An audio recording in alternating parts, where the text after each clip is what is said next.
Bonsoir tout le monde. J'espère que tout le monde va bien. Bienvenue pour sa deuxième partie. La deuxième partie, es-tu dans la volonté de Dieu ou marches-tu dans la volonté de Dieu? Nous sommes le 23 février 2023. Je salue tous ceux qui seront là sur Facebook et ceux qui seront par la suite pour regarder le message.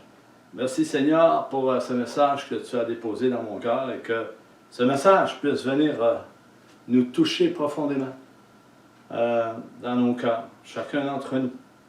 Qu'on puisse être obéissant à ta voix, qu'on puisse entendre ton esprit qui parle à ton Église, qui nous avertit, qui nous console, nous édifie, nous exhorte et nous dirige dans ses voies, dans le nom puissant de Jésus.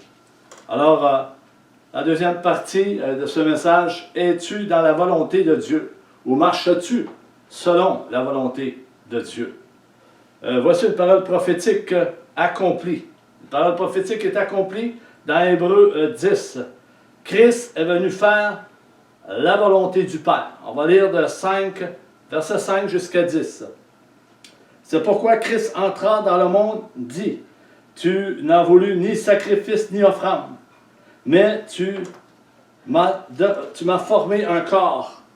Tu n'as agréé ni holocauste ni sacrifice pour le péché. Alors j'ai dit, voici je viens, dans le rouleau du livre, il est question de moi, pour faire au Dieu ta volonté. Après avoir dit d'abord, tu n'as voulu et tu n'as agréé ni sacrifice ni offrande, ni holocauste, ni sacrifice pour le péché, ce qu'on offre selon la loi, il dit ensuite, voici je viens pour faire ta volonté. Il abolit ainsi la première chose pour établir la seconde. Nous sommes maintenant dans la dispensation de la grâce. Nous ne sommes plus sous la loi. C'est en vertu de cette volonté que nous sommes sanctifiés par l'offrande du corps de Christ, de Jésus-Christ, une fois pour toutes. Nous sommes sanctifiés par l'offrande du corps de Christ. Amen. Alléluia. Gloire à Dieu. Gloire à toi, Seigneur. Que ton nom soit béni, que ton nom soit élevé, que ton nom soit proclamé en tout lieu. Alléluia, par toute la terre. L'objectif de Dieu pour nous, frères et sœurs, c'est que nous marchions dans sa volonté et non dans nos propres volontés, dans notre propre volonté, ou nos projets, ou nos désirs, ou dans les plaisirs de ce monde qui séduit nos âmes, qui séduit nos cœurs, qui séduit toute l'essence de la chair. Puis ça, on sait qui fait ça, le séducteur, le menteur, le destructeur, Satan, qui est déchaîné dans ces derniers temps. Oui, mes amis, il est très déchaîné dans ce dernier temps. Et il sait que le temps est proche, la venue de Jésus-Christ est proche. Et alors, car Dieu a de meilleures choses pour chacun d'entre nous. Dieu a de meilleures choses pour chacun d'entre nous si nous marchons en nouveauté de vie. Si nous marchons en nouveauté de vie, si nous sommes nés de nouveau et conduits par le Saint-Esprit, Dieu a des choses meilleures pour nous sous la grâce en Jésus. Alléluia. Dans l'évangile de Jean 5, chapitre 5, verset 30, Jésus dit, « Je cherche non ma volonté, mais la volonté de celui qui m'a envoyé. » Jésus ne cherchait pas sa volonté, il cherchait à plaire à Dieu, il cherchait la volonté du Père. Il recevait du Père ce qu'il recevait et il disait ce qu'il entendait du Père. Et on va le voir un peu plus tard. Les Juifs accusaient Jésus constamment. Ils l'accusaient parce que Jésus se faisait égal à Dieu. Il se faisait égal à Dieu. Jésus va leur répondre au chapitre 5, verset 30 à ces Juifs. Dans ce passage, Jésus dit, « Je ne puis rien faire de moi-même. Selon que j'entends, je juge. » Jésus jugeait ce qu'il entendait. « Et mon jugement est juste, parce que je ne cherche pas ma volonté, mais la volonté de celui qui m'a envoyé. » Voyez-vous, Jésus, il ne jugeait pas. Mais il jugeait les actes parce que le Père lui montrait des choses. Il lui disait des choses. Ça venait du Père. Ça ne venait pas directement de Jésus. Ça venait de l'Esprit, le Consolateur qu'on a reçu. L'Esprit de vérité. L'Esprit qui convainc de péché, de jugement, de vérité, on va le voir. Et Jésus était homme, comme chacun d'entre nous, frères et sœurs. Est-ce que nous faisons la volonté de Dieu? Est-ce que nous sommes obéissants à la parole de Dieu? Est-ce que nous mettons la parole de Dieu en pratique dans nos vies? Est-ce que cela est ancré au plus profond de nos cœurs pour qu'on puisse en sortir victorieux? Alléluia! Et si cela est ancré profondément dans nos cœurs, on en sortira victorieux selon la volonté de Dieu, dans toute sa volonté. Où est la volonté? Quelle est la volonté du consolateur ou le rôle du consolateur au milieu de l'Église? Quel est son rôle? Quel est le rôle du consolateur? Le consolateur a été envoyé. Pourquoi? Jésus était là, il préparait son départ, il disait aux disciples, il faut que je m'en aille. Parce que si je ne m'en vais pas, le consolateur ne viendra pas, le Père ne l'enverra pas. Mais lorsque je serai parti, je vais vous préparer des places. Il y a des places de préparer pour chacun d'entre nous, frères et sœurs. C'est glorieux. Et il dit, lorsqu'il sera venu, le consolateur, il prendra ce qui est de moi. Et il dit ceci, le consolateur, lorsqu'il sera venu, il prendra ce qui est à moi. Et il vous l'annoncera. Il vous conduira dans toute la vérité. Tout ce que le Père a est à moi, Jésus a dit. Tout ce que le Père a est à moi. Et le consolateur nous l'annonce. Il convaincra le monde en ce qui concerne le péché, la justice et le jugement. En ce qui concerne le péché, parce qu'il ne croit pas en moi. La justice, parce que je vais au Père et que vous ne me verrez plus. Le jugement, parce que le prince de ce monde est jugé. C'est écrit dans Jean, chapitre 16. Alléluia. Le Seigneur nous a donné le consolateur pour nous conduire, frères et sœurs, dans toute la vérité. Jésus dit, lorsqu'il sera venu, il prendra ce qui est de moi et vous l'annoncera. Il vous annoncera toutes choses. Il faut se laisser conduire par le Saint-Esprit, le consolateur. Il est très important qu'on se laisse conduire par le consolateur, l'Esprit de Dieu. Jésus ne faisait pas sa volonté lorsqu'il a été envoyé par son Père. Non, il était soumis à la volonté de son Père. Si nous sommes nés de nouveau, frères et sœurs, nous serons soumis à la volonté de Dieu. Si nous sommes nés de nouveau, nous allons obéir et nous allons être soumis à la volonté de Dieu. Nous allons être soumis à sa parole, ce que sa parole dit, ce que nous entendons de l'Esprit. Nous allons être soumis. Et c'est un prix à payer pour chaque enfant de Dieu. Et chaque enfant de Dieu devrait savoir cela. Amen. Alléluia. Mon frère, ma soeur, tu es soumis à quelle volonté? Es-tu soumis à la volonté de la chair ou à la volonté de l'Esprit? C'est facile d'être soumis à la volonté de la chair, mais c'est tout autre chose d'être soumis à l'Esprit de Dieu. Marcher par obéissance et par la foi. Faire des œuvres selon la foi. Beaucoup font des œuvres, des activités, ici et là. Mais est-ce que ces activités et ces œuvres sont faites par la foi? La foi est une démonstration des choses qu'on ne voit pas, mais qui sont là. C'est là les œuvres de la foi, frères et sœurs. Faire les œuvres de la foi. Marcher par la foi et non marcher par la vue. Faire la volonté de Dieu. En résumé, tout ce que Jésus dit dans ce texte, à partir du verset 19 du chapitre 5 de l'Évangile de Jean, il parle du Fils et dit, « Il ne peut rien faire de lui-même. Il ne fait ce qu'il voit venir du Père, et tout ce que le Père fait, le Fils aussi le fait pareillement. » Sommes-nous des fils et des filles de Dieu, frères et sœurs? Si oui, marchons dans l'obéissance de sa volonté, non avec des désirs charnels, mais avec un désir profondément qui vient du cœur, marchant selon l'Esprit.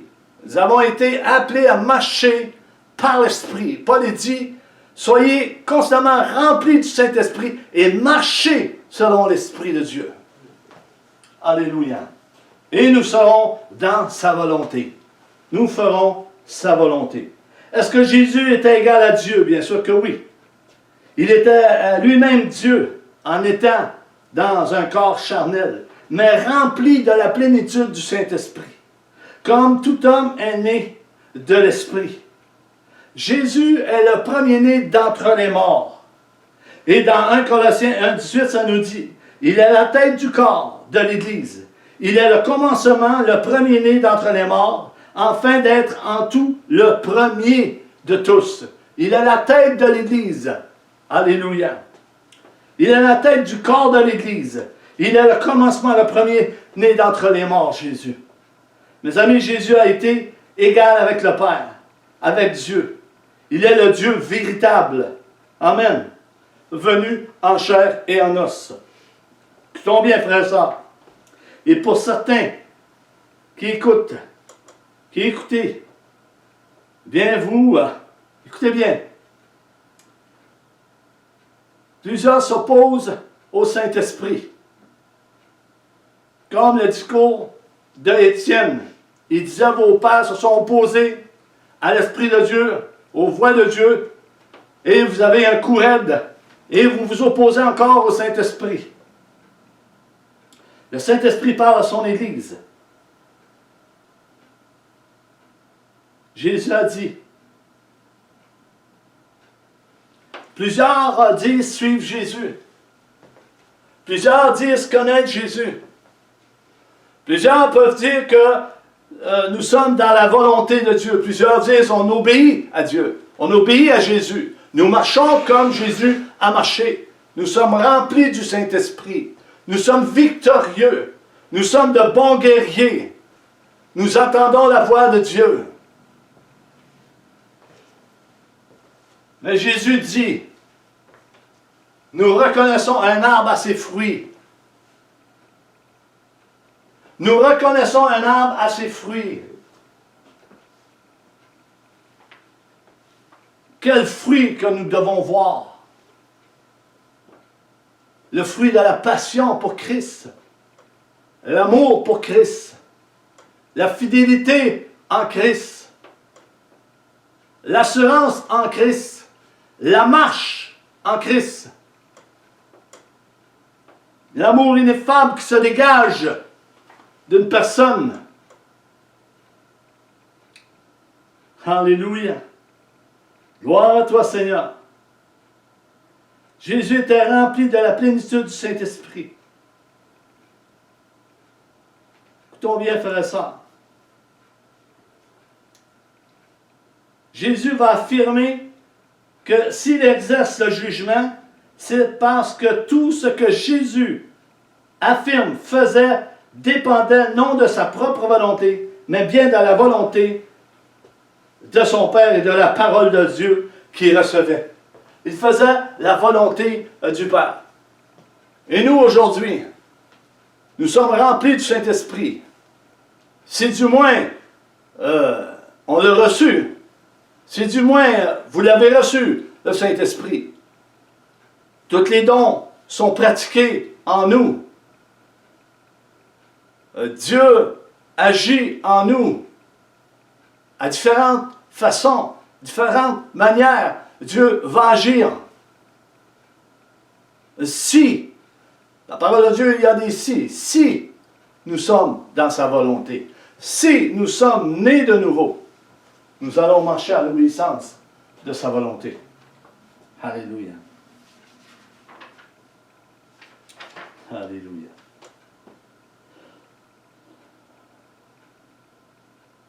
La volonté de la parole qu'il recevait de son Père.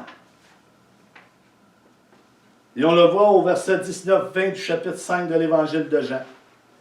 Verset 20, il dit, « Car le Père aime le Fils, et lui montre tout ce qu'il fait, et lui montrera des œuvres plus grandes que celles-ci, afin que vous soyez dans l'étonnement. » Oui, est-ce que quelquefois nous sommes dans l'étonnement, en voyant comment Dieu peut agir quelquefois à l'improviste au milieu de nous. Oui, nous sommes quelquefois dans l'improviste. Souvent, Dieu m'a surpris en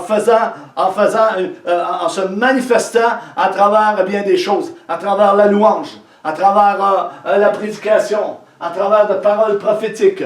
Dieu agit puissamment si nous lui faisons confiance et si nous sommes dans sa volonté et si nous gardons sa parole. Alléluia. Amen. Gloire à Dieu. Pourquoi c'est important ce message? Ce message est très important qu'on comprenne es-tu dans la volonté de Dieu? Ou marchons-nous dans la volonté de Dieu? Si nous regardons dans cette époque d'Église aujourd'hui, nous pouvons nous poser beaucoup de questions. Nous pouvons demander à Dieu plein de choses. Beaucoup sont en questionnement. Nous devons être en prière. Nous devons être en communion avec le Seigneur pour en savoir plus, pour entrer plus dans sa présence, se rapprocher de lui encore plus. Parce qu'il dit lui-même, approchez-vous de moi et je vais m'approcher de vous. Il n'a pas dit le contraire. Il est important que nous marchions dans la volonté de Dieu, tout en respectant ses commandements, en ayant cette attitude. Une attitude comme la crainte de Dieu. Si on a une bonne attitude, la crainte de Dieu sera en nous. Et cela doit dominer dans nos cœurs. Cela doit dominer dans nos cœurs. La crainte de Dieu, ce n'est pas une part. Je ne parle pas d'une part. Je parle d'un respect de la parole de Dieu et dans l'obéissance à sa volonté. Si nous gardons sa parole dans nos cœurs, nous ferons sa volonté et non la nôtre. La prière est très importante, frères et sœurs, si nous voulons marcher dans sa volonté. Obéir à sa parole. Marcher comme Jésus a marché. Est-ce possible? Marcher comme Jésus a marché. Si nous gardons sa parole, oui, il est possible de marcher comme Jésus a marché. Jésus était tout à fait homme comme nous. Il était rempli de la plénitude du Saint-Esprit. Et je crois que plusieurs sont remplis de la plénitude du Saint-Esprit pour faire la volonté de Dieu, pour faire les œuvres que Jésus a fait d'avance. Et prépare d'avance pour chacun d'entre nous. Qui a préparé d'avance pour chacun d'entre nous. Jésus va montrer à ses disciples comment ils devront prier. Plusieurs ne savent plus comment prier. Plusieurs ne savent pas comment prier le Père, comment demander au Père. Jésus en donne un exemple dans la parole, dans sa parole. Jésus dit, que ton règne vienne, que ta volonté soit faite sur la terre comme au ciel. Nous devons être soumis à la prière volontairement, qui est le dessein et le plan de Dieu dans chacune de nos vies, frères et sœurs. Pour sa gloire, nous devons être soumis à sa volonté, dans la prière. Veillez, priez constamment, Paul dit. Jésus le dit également. Veillez et priez, de peur d'être tentés par le diable. Soyez éveillés. Soyez prêts. Regardez à moi. Venez à moi. Je vais vous donner du repos. Prenez mon joug car il est doux et léger. Venez vous abreuver auprès de moi. Je vais vous donner des eaux vives qui vont couler dans votre sein jusque dans la vie éternelle. Venez vers moi. Je veux vous accueillir. Venez vers moi. N'allez pas dans ce monde. N'allez pas courir ici et là dans ce monde, cherchant le plaisir et la séduction de ce monde, marchant dans le péché, sans savoir que Dieu, oui, il voit tout, il sait tout, il connaît nos déplacements, il sait tout, on ne peut rien lui cacher. Alléluia. Le Seigneur nous aime, oui. Si nous marchons dans sa volonté et nous obéissons à sa voix, et si nous nous repentons et nous reconnaissons nos péchés, alléluia.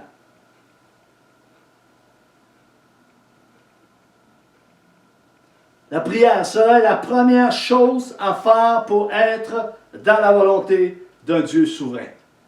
La première chose à faire, la prière. Connecter avec Dieu. Intime avec Dieu. Dans notre conscience, dans notre être, le plus profond de nos cœurs, être conscient de ce que Jésus a fait pour nous. Ce que Jésus a fait à la croix. Ce qu'il vient faire dans peu de temps. Il vient chercher ses élus. Il vient purifier son Église.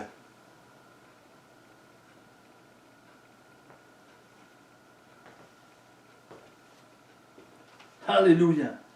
Parce qu'il aime son Église. Il est très important d'être soumis à la parole de Dieu.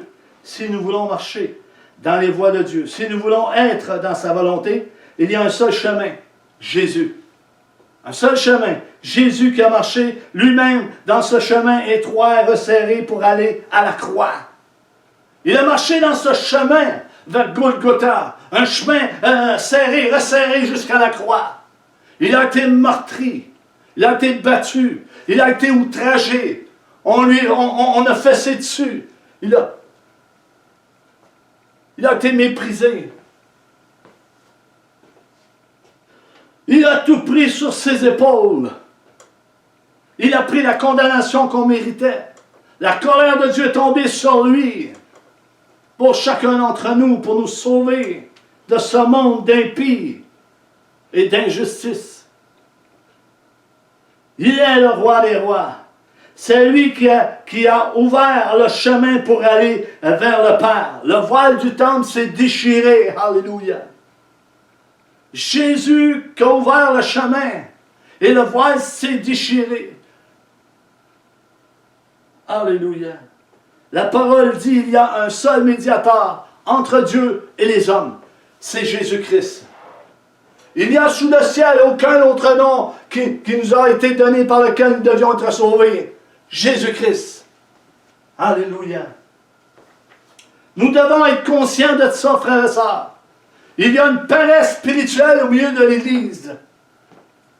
Il y a une paresse spirituelle qui est là, qui est installée depuis de nombreuses années au milieu de l'Église. Une paresse spirituelle pour les choses d'en haut, mais fervent pour les choses terrestres. Nous devons être fervents pour les choses d'en haut, spirituellement. Alléluia. Jésus est la porte de ce chemin. Il est le chemin, la vérité et la vie. Matthieu 7, 14. Mais étroite est la porte, resserrée le chemin qui mène à la vie. Il y en a peu qui les trouvent. Voici une illustration de la volonté de Jésus à l'endroit du Père. Voici une image de la volonté, la volonté de Jésus à l'endroit du Père. Matthieu 26, 39. Jésus se trouve dans le jardin. Il est angoissé. Il est pris de peur. Il sait ce qui va arriver. Il voit ce qui va arriver. Et nous devons voir ce qui va arriver, frères et sœurs. Nous avons le même esprit que Jésus avait. Nous devons voir ce qui va arriver dans les derniers temps. Et les derniers temps sont commencés. Il y a des choses difficiles à expliquer. Il y a des jours mauvais qui sont en avant de nous. Plusieurs sont incrédules et ne croient pas cela. Ils sont passés à un autre évangile. En passant vers un autre évangile, ils ne sont pas dans la volonté de Dieu. Ils sont dans leur propre volonté, non dans la volonté de Dieu. Ils ne marchent pas selon l'obéissance de la parole de Dieu. Ils font leur tête. Ils font leur plaisir. Et leur désir charnel. Ils recherchent les choses de la terre et non les choses du ciel. Les choses spirituelles, d'en haut. Alléluia. Jésus est dans le jardin. Il est pris d'angoisse. Il est pris de peur et d'angoisse. 39. Puis ayant fait quelques pas en avant, il se jette sur sa face. Il pria ainsi, mon Père, s'il est possible que cette coupe s'éloigne de moi, s'il est possible que cette coupe s'éloigne de moi. Il y a un prix à payer pour se rendre à la croix, frères et sœurs. Nous ne sommes pas exempts de souffrance comme Jésus a subi. Nous ne sommes pas exempts de persécution comme Jésus a subi les outrages et les tribulations. Nous ne sommes pas exempts de cela, frères et sœurs. L'Église doit se préparer. L'Église doit être consciente. Trop confortable. Nous sommes trop confortables. Nous pensons à nous-mêmes. Nous ne pensons pas à ceux qui sont en train de se perdre, et même au milieu de l'Église.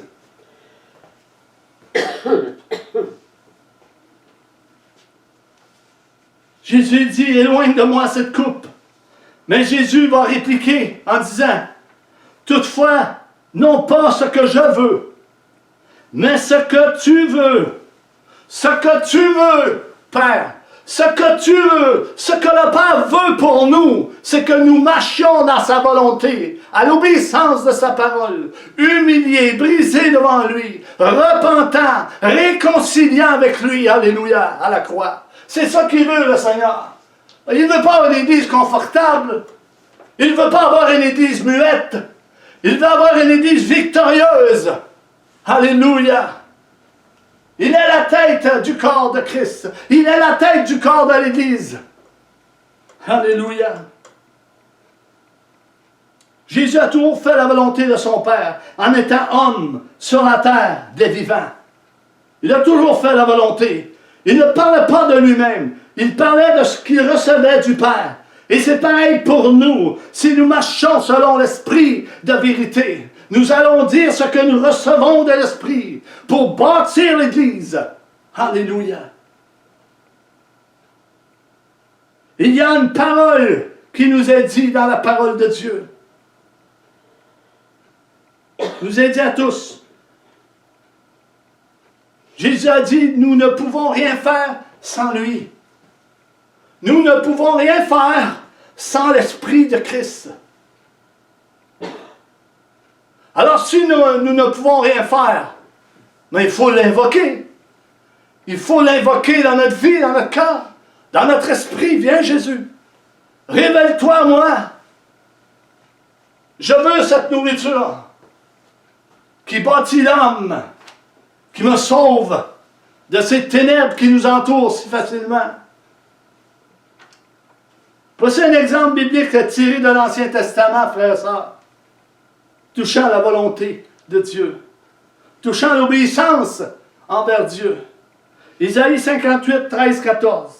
Le Seigneur dit, « Si tu retiens ton pied pendant le sabbat pour ne pas faire ta volonté en mon saint jour, si tu fais le sabbat tes délices pour sanctifier l'Éternel en le glorifiant, et si tu l'honores en ne suivant point tes voies, en ne te livrant pas à tes penchants ou à tes désirs. Et à de vains discours, 14, alors tu mettras ton plaisir, tu mettras ton désir en l'Éternel, ta passion à l'Éternel, et je te ferai monter sur les hauteurs du pays. Je te ferai jouir de l'héritage de Jacob, ton père. Alléluia. C'est une promesse que Dieu avait faite dans l'Ancienne Alliance à Jacob.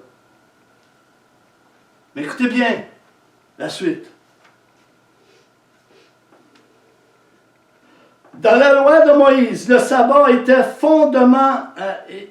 le fondement qui était saint, que personne ne pouvait négliger ou s'autoriser à le piétiner. C'était un commandement. C'était dans la volonté de Dieu. Le sabbat devait être respecté. Il symbolisait l'obéissance à toute la loi donnée par Moïse. C'était très important. L'obéissance de la volonté de Dieu, le respect des choses de Dieu. L'apôtre Paul parlera à propos de l'abandon de cette règle. Nous voyons cela dans l'Épître aux Romains 14, 5 à 6 et Colossiens 2, 16, 17. On va commencer par Romains 14, 5, 6. 5. L'un fait une différence entre les jours, un autre les estime tout égaux. Que chacun ait dans son esprit une pleine conviction. 6. Celui qui fait une distinction entre les jours, le fait pour le Seigneur. Et celui qui ne fait pas de distinction, le fait aussi pour le Seigneur. Celui qui mange de tout, c'est pour le Seigneur qui le fait, puisqu'il exprime sa reconnaissance à Dieu. Celui qui ne mange pas de tout, le fait aussi pour le Seigneur. Et il est reconnaissant envers Dieu. Soyons reconnaissants en toutes choses envers Dieu. Ce que Dieu nous a donné. Oui, Dieu veut nous bénir. Oui, Dieu répand à sa parole. Merci pour sa grâce qui nous couvre. Maintenant, Colossiens, chapitre 2, 16, 17, ça nous dit ceci. Que personne donc ne vous juge au sujet du manger ou du boire, ou à propos d'une fête, d'un nouveau mois ou du sabbat. 17. Tout cela, écoutez bien frère ça, tout cela, tout ce qui vient d'être dit, n'était que l'ombre des choses à venir. Mais la réalité est en Christ.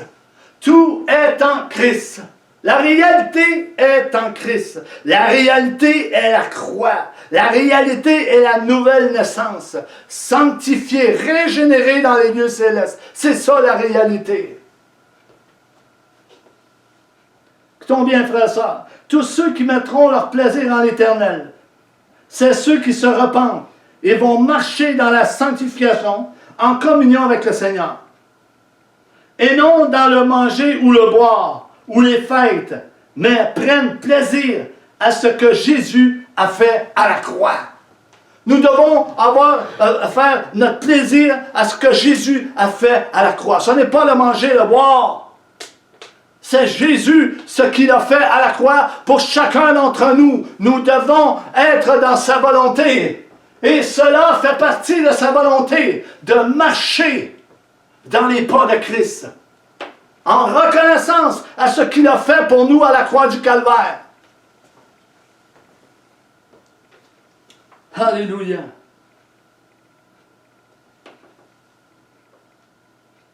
Connaissent la sanctification de l'âme. Et ceux qui marchent ainsi connaissent la sanctification de l'âme. Psaume 37, 4. Fais de l'Éternel tes délices, et il te donnera ce que ton cœur désire. Fais de l'Éternel tes délices. Fais de la parole de Dieu tes délices. Mange cette nourriture pour qu'enfin que tu puisses grandir et être dans l'obéissance envers Christ pour ce qu'il a fait pour chacun d'entre nous. Alléluia. Le contentement d'un chrétien n'a pas sa source dans des biens matériels. Je répète, le contentement d'un chrétien n'a pas sa source dans des biens matériels. Plusieurs aujourd'hui mettent leur plaisir dans des biens matériels et ne sont pas en communion avec Dieu. Ils sont en communion avec les choses de la terre. Les biens matériels est plus important que les biens spirituels que Dieu nous donne dans les lieux célestes.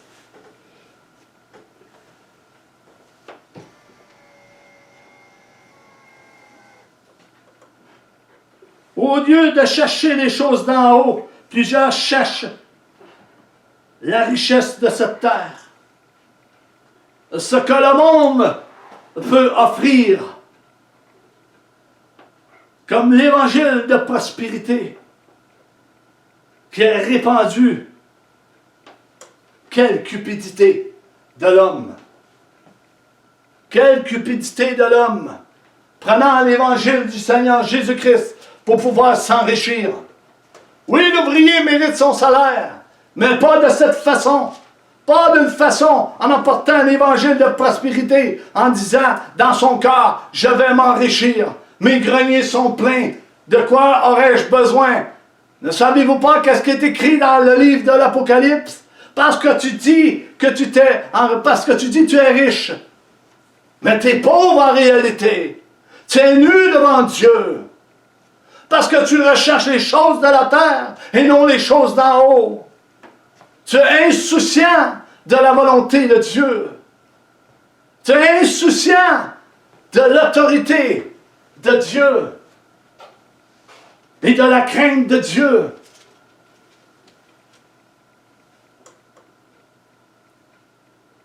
Pierre 4, 1, 3 nous dit ceci.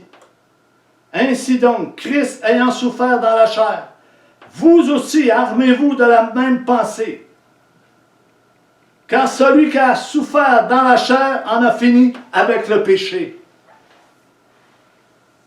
Verset 2. Afin de vivre, non plus selon la convoitise des hommes, mais selon la volonté de Dieu pendant le temps qu'il lui reste à vivre dans la chair. Alléluia. Nous devons prendre plaisir à servir le Seigneur, à nous activer spirituellement, à donner ce qu'on a reçu au peuple de Dieu,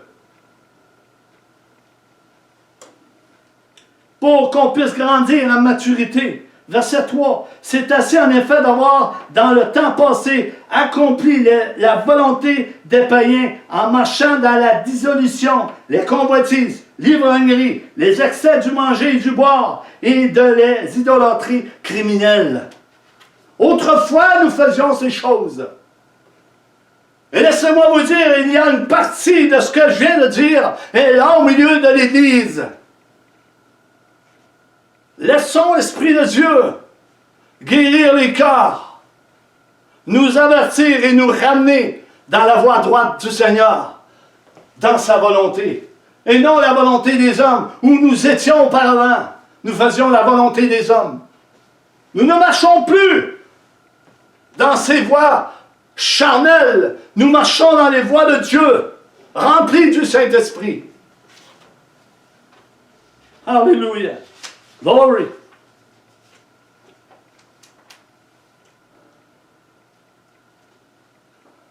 Frères et sœurs, nous allons nous asseoir à quelle table pour être nourris ou pour nourrir nos âmes?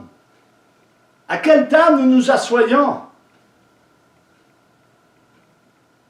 Jean 4, 34, Jésus répond à la foule qui était là.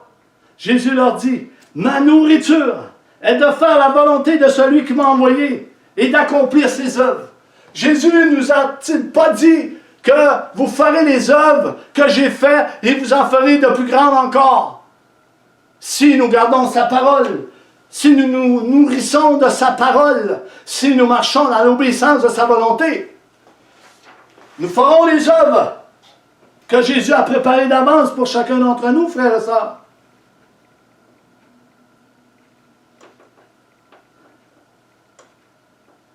Nous, comme chrétiens, ou je dirais mieux, nous, comme enfants de Dieu, nous devons dépendre de Jésus, dépendre complètement de Jésus, dans toute notre marche, marcher dans sa volonté en obéissance à sa parole, nourris de la parole de la foi, de la parole de l'obéissance envers sa volonté, envers ses bienfaits. Toute la vie de Jésus se résume dans l'obéissance à son Père et la dépendance totale qu'il gardait de lui. Nous devons être comme cela. Éphésiens 5, 17, ça nous dit, « C'est pourquoi ne soyez pas inconsidérés, mais comprenez quelle est la volonté du Seigneur. » Romains 12 nous dit, « Ne vous conformez pas au siècle présent, mais soyez transformés dans votre intelligence. » Soyez transformés dans votre intelligence. Seigneur, viens me transformer dans mon intelligence. Fais-moi comprendre ta parole comme elle est. Elle est vivante. Alléluia. Elle nous guérit, elle nous délivre. Ne sommes-nous pas affranchis, libres en Jésus? Alléluia. La volonté de Dieu qu'il accomplit est exposée en Jean 6, 38, 40. La volonté de Dieu qu'il accomplit est exposée dans l'Évangile de Jean, chapitre 6, 38, 40. Jésus dit, « Car je suis descendu du ciel pour faire, non ma volonté, mais la volonté de celui qui m'a envoyé. » Or, la volonté de celui qui m'a envoyé, c'est que je ne perde rien de tout ce qu'il m'a donné, mais que je le ressuscite au dernier jour. Il avait une mission, Jésus. Il a encore une mission, Jésus.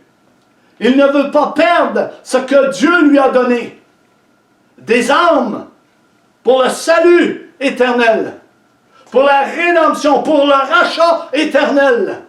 Et c'est un combat jusqu'à la fin, frères et sœurs.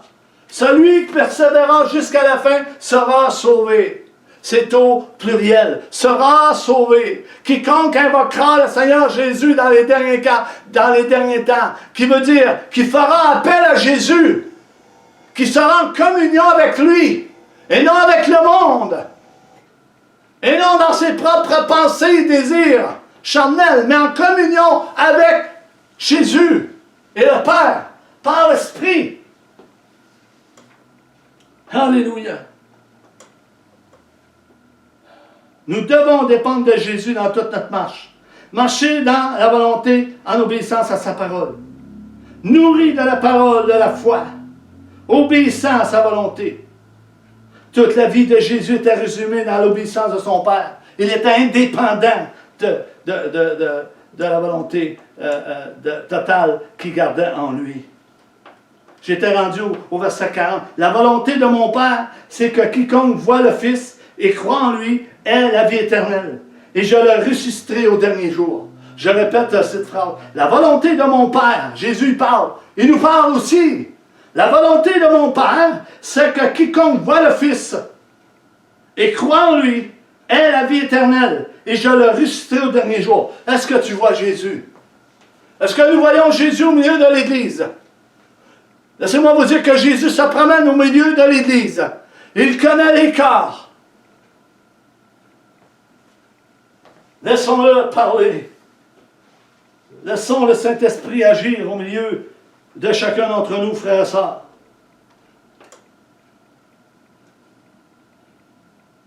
Voici un verset qui va démontrer comment pratiquer cet enseignement ou exhortation. Nous devons marcher dans l'obéissance, frères et sœurs, de la parole de Dieu. Alléluia. Matthieu 7, 21 nous dit, Jésus va dire ceci, à chaque chrétien qui veut le suivre et faire la volonté de celui qui l'a envoyé. Nous connaissons tous cette parole, frères et sœurs. Jésus dit ceci. Ceux qui disent, Seigneur, Seigneur, n'entreront pas tous dans le royaume des cieux, mais seulement celui qui fait la volonté de mon Père qui est dans les cieux. Qui fait la volonté de mon Père qui est dans les cieux. Est-ce que tu es dans la volonté de Dieu en ce moment? À l'heure actuelle? Maintenant? Tu entends ce message? Es-tu dans la volonté de Dieu?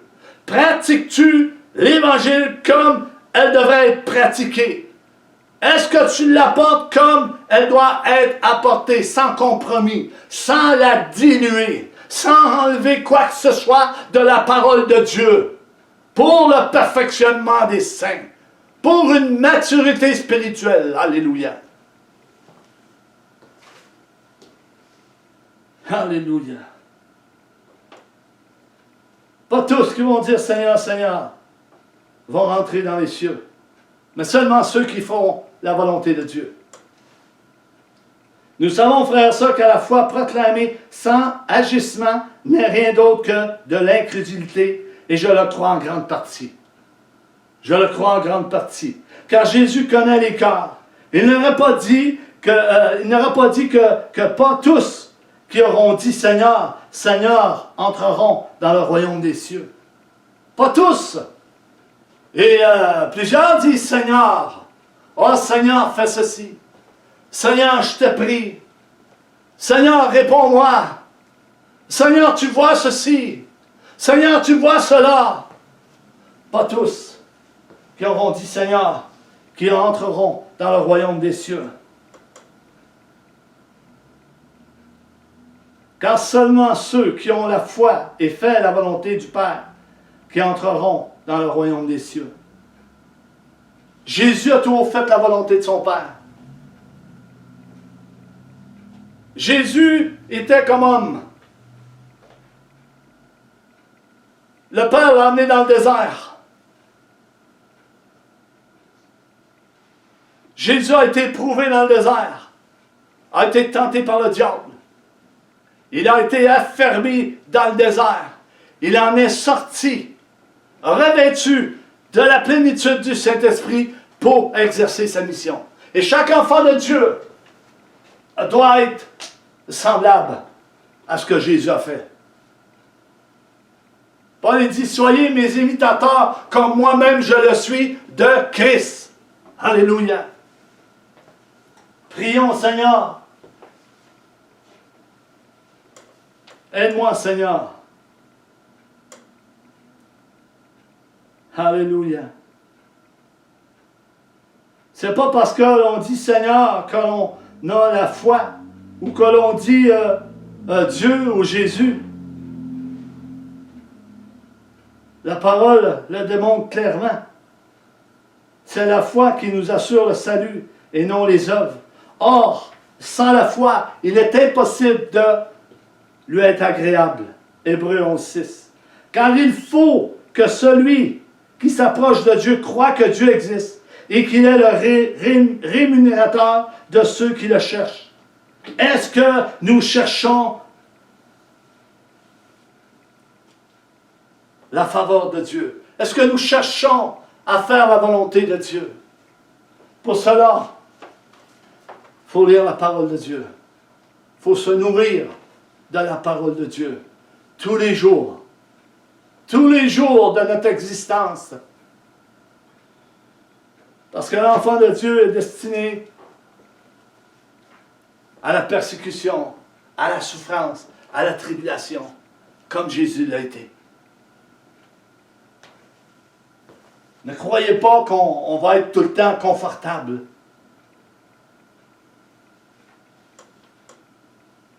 En conclusion, faisons-nous la volonté de Dieu où nous marchons? Est-ce que nous marchons selon sa volonté? L'apôtre Paul priait pour le peuple. Colossiens 1, 9, 10. Il dira ceci. C'est pour cela que nous aussi, depuis le jour où nous avons été informés, nous ne cessons de prier Dieu pour vous et de demander que vous soyez remplis de la connaissance de sa volonté. Et de demander que vous soyez remplis de la connaissance de sa volonté en toute sagesse et intelligence spirituelle. Arrêtons de chercher les choses terrestres. Cherchons les choses spirituelles. Cherchons les choses d'en haut. Regardons en haut. Regardons à Jésus. Alléluia. Et il va répondre. 10. Pour marcher d'une manière digne du Seigneur et lui être entièrement agréable, portant des fruits en toutes sortes de bonnes œuvres et croissant par la connaissance de Dieu. Et croissant par la connaissance de Dieu. L'apôtre Paul ici, lorsqu'il dit et parle de la connaissance de Dieu, il ne s'agit pas d'impression ou de sentiment personnel, mais bien d'une connaissance profonde et complète de la volonté de Dieu pour chacun d'entre nous. Frères et sœurs, et cette connaissance, nous la trouvons dans la parole de Dieu, qui a été écrite et poussée par le Saint-Esprit. Poussée par le Saint-Esprit. C'est Dieu qui donne la capacité et l'intelligence pour comprendre les Écritures et non intellectuellement. L'Esprit pousse l'homme à marcher comme Christ a marché, à obéir comme Christ a obéi, à parler comme Christ a parlé, faisant des actions comme Christ n'en a fait, comme Paul n'en a fait également. Nous sommes dans la même nature que du prophète Élie. Est-ce qu'on comprend cela, frère et sœurs? Je termine. Marchez et conduit par le Consolateur. Et nous ferons la volonté de celui qui nous a appelés Jésus. Alléluia. Gloire à toi, Seigneur. Merci, Seigneur, pour ta parole. Merci pour ton esprit qui nous parle, qui nous conduit, qui nous instruit, qui nous forme à travers bien des combats. Merci pour ta présence. Merci pour ton amour, ta fidélité. Merci pour tout ce que tu fais au milieu de ton Église. Seigneur, puisses-tu pousser ton esprit au milieu de l'Église. Pour qu'enfin qu'il se fasse, Seigneur, des choses surnaturelles que l'homme n'a pas vues encore. Dans le nom puissant de Jésus-Christ, que ce message puisse avoir tombé dans une bonne terre. Au nom de Jésus, Amen. Amen. Je vous aime et je vous dis à la semaine prochaine, Dieu voulant.